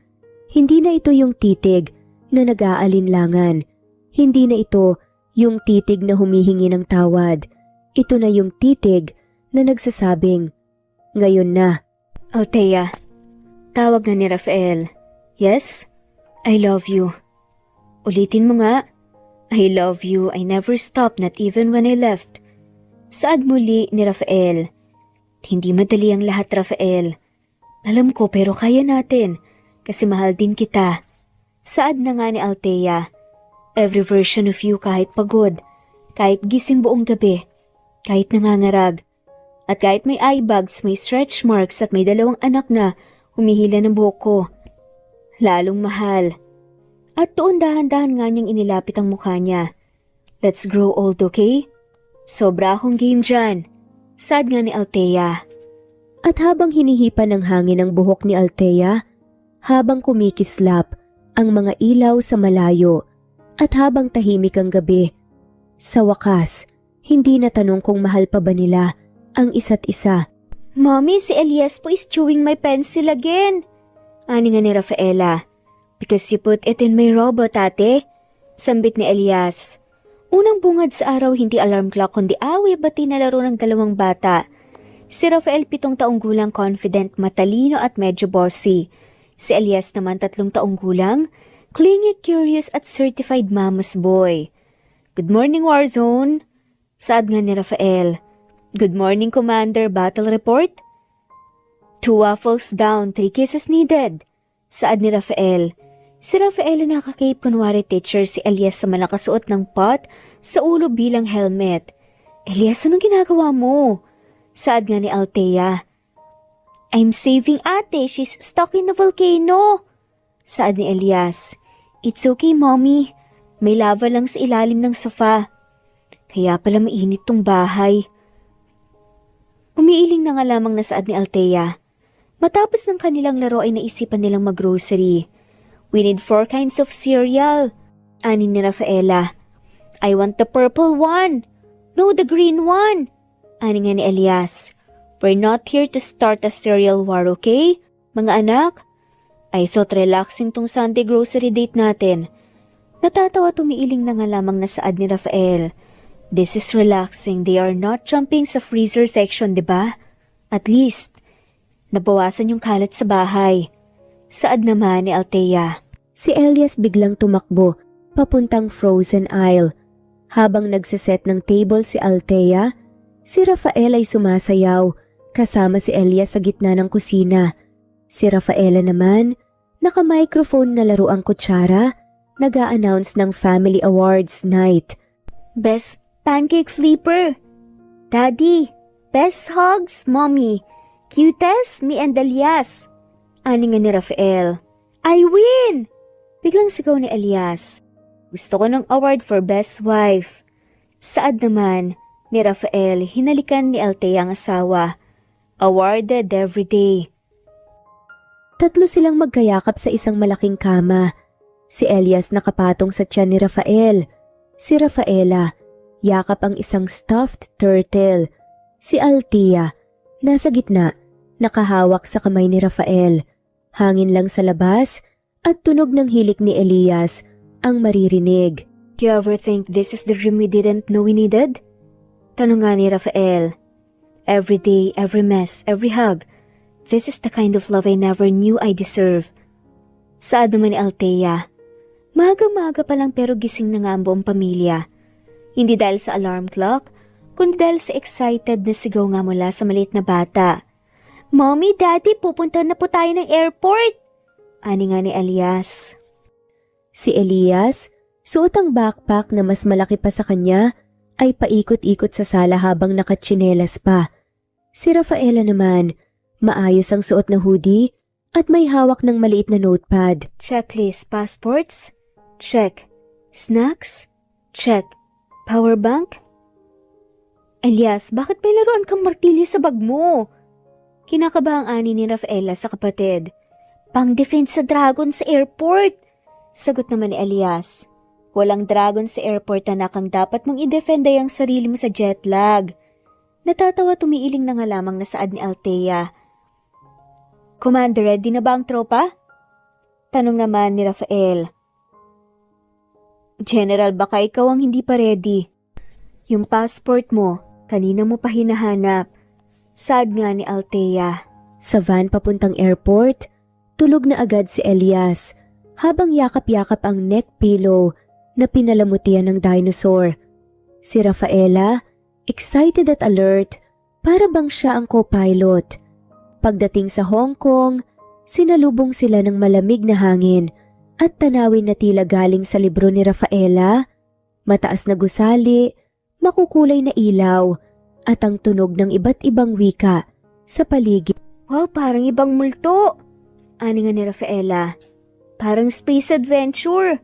Dagdag ni Elias. Unang araw nila ay sa Disneyland at gaya ng inaasahan si Elias, hindi na halos mahila palayo sa life-size Mickey Mouse. Mommy, he's real! Ani nga ni Elias. Mas real ang bayad natin sa ticket, anak, sa enjoy natin. Habang si Rafaela ay nagtanong nga kung pwede nga siyang maging princess tour guide para sa buong pamilya. Dito po sa kanan makikita ang Enchanted Castle. Sa kaliwa makikita ang kapatid kong inaakyat ang plant box. Ani nga ni Rafaela. Elias, baba dyan, hindi yan magic carpet. Saad nga ni Althea. Kinabukasan nag-explore sila sa mga temple at street markets. Nasa harap sila ng isang food stall at si Rafael ay nagtangkang mag-order gamit ang translation app. 1 pork, dumpling, 2 noodles, spicy? Yes, spicy. Kumakain sila sa gilid ng kalye gamit ang chopsticks. Napalpak gamitin ni Elias kaya't puro talsik ang sauce sa damit niya. Hindi na lang may extra shirt sa bag, 2 actually. Kasi kilala na kita. Sa gabi, nagpunta sila sa Victoria Harbor. Nakaupo sa bangketa, hawak-hawak ni Elias ang cotton candy, habang si Rafaela ay pinipilit kumuha ng magandang larawan ng city lights gamit ang toy camera. Smile everyone, family photo time! Ani nga ni Rafaela. Wait, sinong photographer? Si Daddy po. Paano ako makakasama sa picture kung akong kukuha? Drone na lang po ni ate mamaya. Iting saad nga ni Elias. Sa hotel, matapos ang mahabang araw ng paglalakad, tawanan at picture taking, nakahilata na ang 4 sa kama. Si Elias, nakapajama na may bit-bit na stuffed dragon. Si Rafaela, inaayos ang souvenirs nila. Si Althea, nakasandal sa balikat ni Rafael, habang pareho silang nakangiti, pagod, pero masaya. Masarap pala to. Maligaw sa ibang bansa, pero buong pamilya. Saad nga ni Rafael. Mas masarap pag sa bawat liko kasama ko kayo. Sa mga sandaling ito, wala nang away-bate, walang serial wars, wala ring tahimik na bahay. pero may halakhakan, kwento at mga matang kumikislap sa tuwa.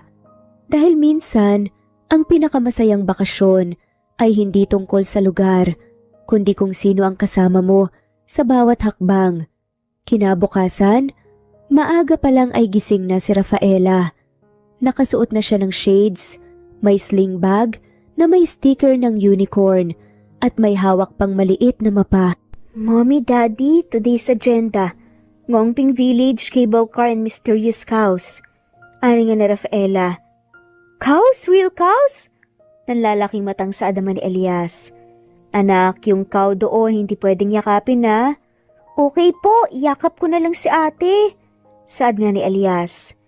Nag-cable car silang pamilya sa Elias tumikit kay Althea, habang si Rafaela ay todo explain ang view na parang tour guide. To our left, we can see the sea. To our right, Daddy. Nakapikit kasi medyo mantukin na. Saad ni Rafaela. Hindi ako takot, I'm just appreciating the altitude. Daddy's scared of the clouds. Gatong naman ni Elias. Pagkababa nila, naglakad na nga sila sa Ngongping Village. May mga souvenir shops, temple bells at street snacks. Mommy, can I get this van para akong Chinese princess? Ani naman ni Rafaela. Mommy, I want this panda keychain pang baby ko. Sambit pa ni Elias. Akala ko ba isang souvenir per child lang tayo? Saad naman ni Rafael. Isang child lang naman ang kaya mong tanggihan. Sumunod nilang pinuntahan ni Ocean Park. Sa loob ng cable tree na papikit nga at nakapit si Elias kay Althea habang humahangin sa tunnel. Mommy, baka po may monster. Ang monster lang dito yung init ng pila sa labas, anak. Naiiling na nga lamang na saad ni Althea. Sa aquarium na mga bata, si Rafaela nagtatanong kung ano-anong scientific names ng isda. Si Elias sinisigawan ng mga jellyfish. Hello, Squishy, don't eat me ha? Makulit na saad ng bata. Pero ang highlight ng araw, ang first ever mini roller coaster ride ni Rafaela at Rafael. Daddy, ready ka na ba? Of course, sisi lang to. Again! Sigaw ni Rafaela. Let's sit down muna. Gabi na nang makauwi sila sa hotel. Ang mga bata pagod na pero busog nga sa saya. Mommy, tomorrow dinosaur museum. Ani pa nga ni Elias. Wala tayong dinosaur trip bukas, Elias. Magpapahinga tayo. Then can we watch dinosaur cartoon? Si daddy mo ang in charge sa Netflix tonight. Saad naman ni Althea. Sige po, pero akong pipili ng snacks. No seaweed chips. Sabay na saad nga nila Rafaela at Elias. Sa huling gabi nila sa Hong Kong, nag-dinner sila sa isang rooftop restaurant na may view ng city lights. Si Rafaela ay tila dalaga na habang nagsusulat sa travel journal niya. Si Elias, tulog na sa kandungan ni Althea. Kapag ganito pala kahit pagod sulit, parang parenting. Sad nga ni Althea, parang pagmamahal. Tahimik na gabi, malamig ang hangin at sa gitna nga ng abalang syudad, may isang pamilya na tahimik na nagmamahalan, naglalakbay at gumagawa ng mga kwento nila ng panghabang buhay. I love you. Biglang saad nga ni Rafael, I love you more. At nag-family hug nga sila. Ang tunay na pagmamahal ay hindi nasusukat sa kayamanan, kundi sa paninindigan at taos-pusong pagkukusa na itama ang mga pagkakamali.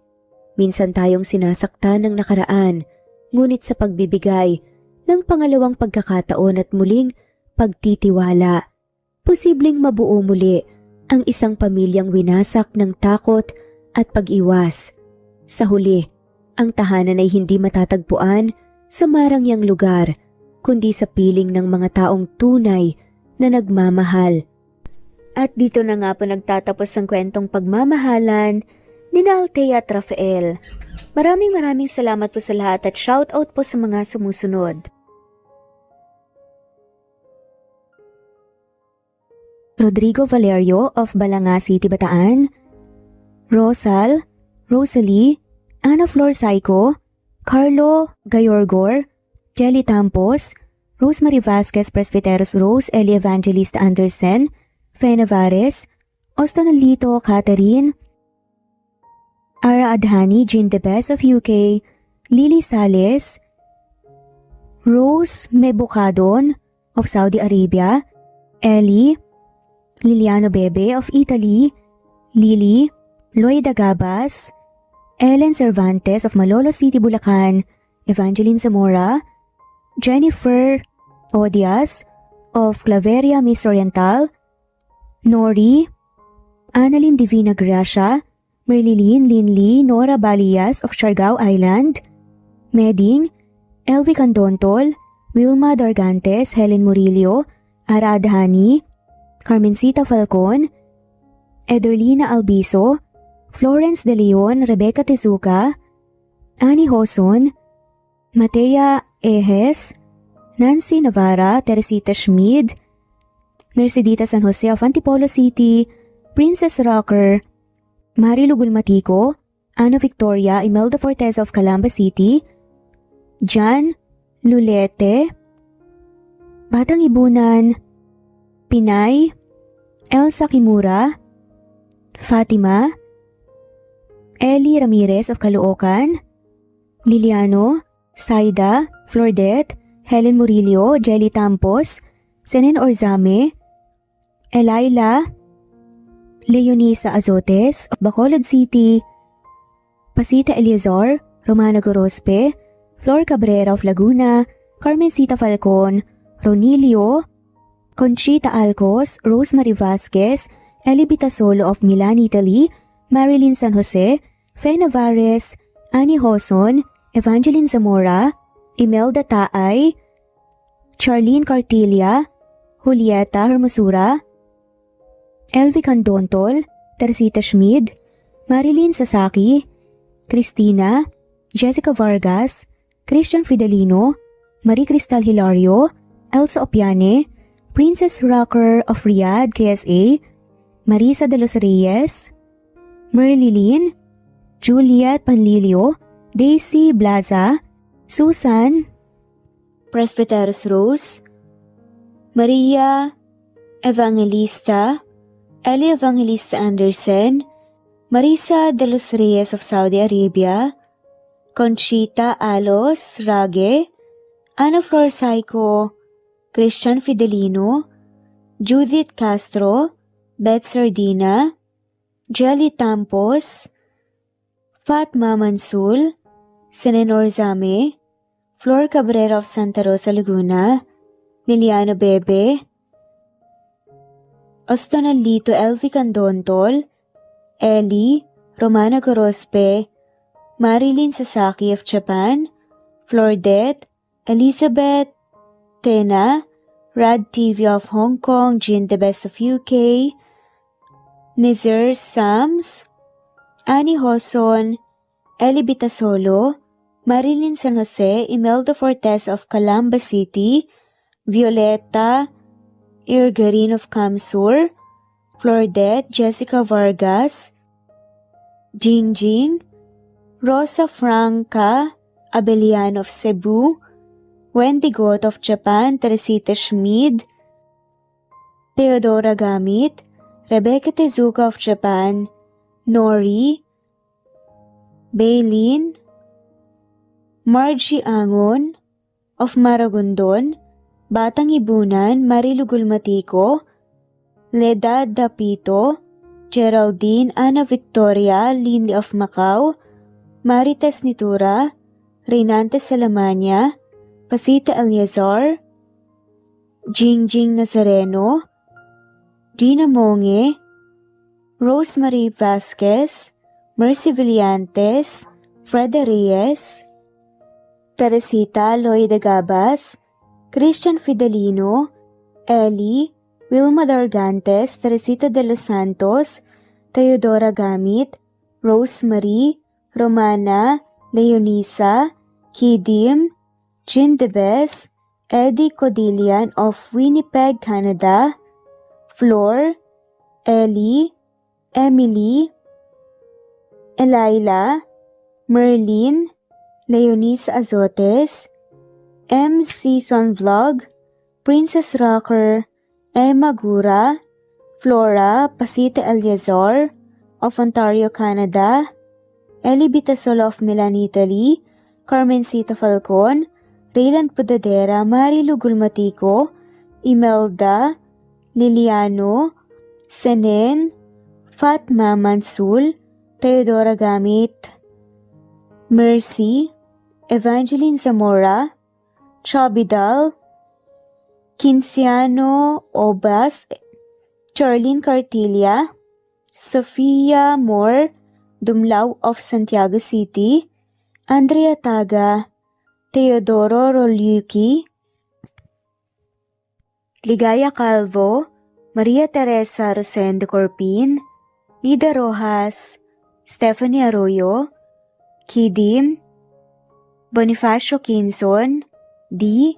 Naitan, Canada, Erlenda Heronda of Matanao, Davao del Sur, Leonila Perea of Concepcion Nay, Cavite, Elsa Opiane, Presbiteros Fenovares, Ederlina Albiso, Lorna Ayman, Rose Marie Vasquez, Leonisa Azotes, Irish de la Peña, Marilyn San Jose, Eli Bitasolo, Senen, Catherine Lacinario, Ronilio, Marisa de los Reyes, Eddie Codillian of Canada, Jean Debes of UK, Teresita, Rebecca Tezuka of Kawasaki, Flora Fes Parung of Batangas City, Ruby Corazon Riera, Elvi Candontol, Naitan, Canada, Wilma Dargantes, Annie Hoson, Romana, Flor, Teodora Gamit, Nizer Sams, Emily Borak, Evangeline, Yana Binyon, Kimberly Ann Kempis, Teodora Gamit, Merlilyn Carmen Calunod, Christy Cabrera, Edralina Gatyoan, Nori, Teresita Schmid, Liliano Bebe, Rosalinda Isidro, Leonora Pandakila, Mary Jean Malunes, Maria Anita Saltarin, Marlene Bosico, Pasita Eleazar, Celia Harabejo, Lovely Angel, Maria Elena Barosa, Chari Patata, Susan Melinda Gelit, Gloria Lucas of Poblacion Norte, Licab, Nueva Ecija,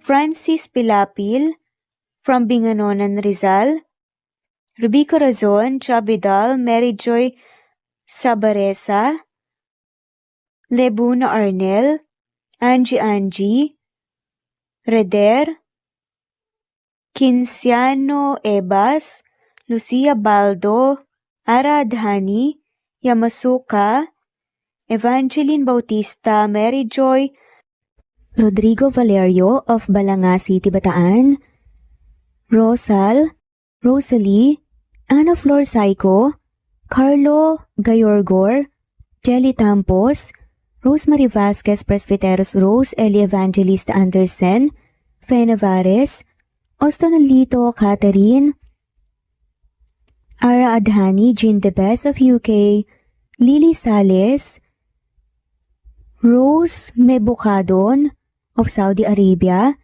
Ellie, Liliano Bebe of Italy, Lily, Loida Gabas, Ellen Cervantes of Malolo City, Bulacan, Evangeline Zamora, Jennifer Odias of Claveria Miss Oriental, Nori, Annalyn Divina Gracia, Merlilyn Linley Nora Balias of Siargao Island, Meding, Elvi Candontol, Wilma Dargantes, Helen Murillo, Ara Adhani, Carmencita Falcon, Ederlina Albiso, Florence De Leon, Rebecca Tezuka, Annie Hoson, Matea Ejes, Nancy Navarra, Teresita Schmid, Mercedita San Jose of Antipolo City, Princess Rocker, Marilu Gulmatico, Ana Victoria, Imelda Forteza of Calamba City,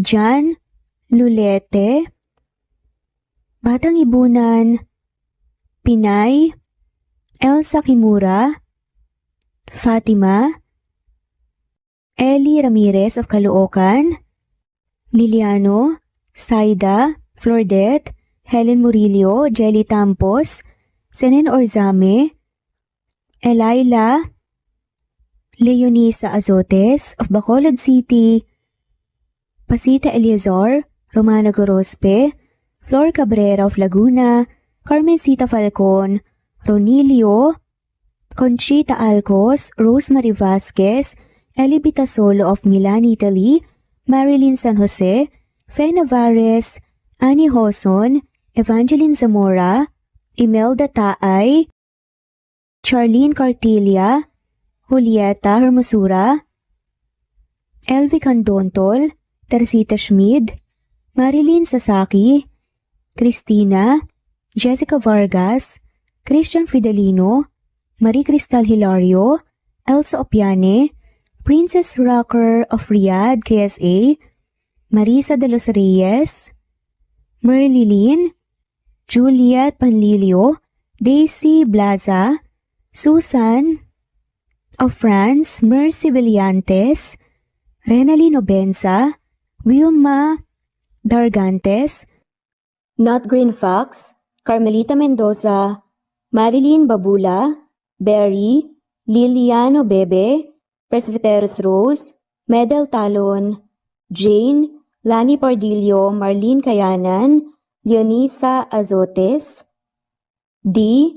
Marie Ramos, Araceli Lilio Saria, Miras Channel, Raquel Epe, Gina Tutor, Jane, Hartley, Sunshine Sotalbo, Maricel Cabigon, Merlin Baroza, Gina Marayo, Merlin Rodel Obejero, Hans, Cecilia Comoda, Tahan Vlog, Merlin, Kuya Atok, Maria Merly Brogada, Marilu Cabantak, Filipina, Eileen, Mercedita San Jose, Lovina Galang, Lilian, Teresita de Jesus, Monina Aviles, Yula Pedrona, Romana Gorospe, Rosemary Vasquez, Marley Lazaraga, Leonisa Azotes, Jocelyn Tancinco, Estelita Mahia, Ding Lege, Marisa de los Reyes Arroyo, Leia Paul Vinar, Steve the Music, Rain, Presbyteros Rose, Ostonalito, Alexa Ani, Matea Estrella, Agustina, Onaba Cogin, Jessica Vargas, Celine, Merlilyn Baroza, Annie Hoson, Elimana Lili, Mercy Villantes, Eli Evangelista Anderson, Eli Bitasolo of Italy, Ann Mariano, Fredelisa de Guzman, Carmencita Falcon, Merlin Bravo, Cecilia Ramos, Evangeline Zamora, Edralina Gatchoan, Marites Nitura, Agustina Niceto, Marian, Ann Aliflor, Lily Roda Barcial, Alma Ebdao, Minda Tandok, Flores, Melinda Sano, Thelma Mora, Juliet Panlilio, Edna, Elvi, Delia, Fenavares, Sally Lariano, London Villas, Danica Selga, Lani Pardillo, Teresita Schmid, Charlie, Nora Bell Evans, Roger, Lloyd Dasalon, Bella, Nelly Ortiz, Mary Rose Carillo Jesusa, Enday Samante, Enday Lebra, Yolanda Tejida, Honey Villasenor, Tessie, Marichan, Ann Mariano, Wilma Guzman, Gabrielio, Liu, Maria Rica Natividad, Melanie Juan, Anita Hernando, Teresita Arevalo, Raquel Magno, Carmencita Falcon, Flordet, Nat Green Fax, Luz Templo Nuevo, Teresita Schmid, Flor Cabrera, Virginia Salazar, Luz Templo Nuevo, Leia, Madeline Tagle, Wilma Villafuerte, Isaac Ablon, Menchita de Belen, Federico, Mercy Edrosolo, Fe, Adamson Machas, Quinshano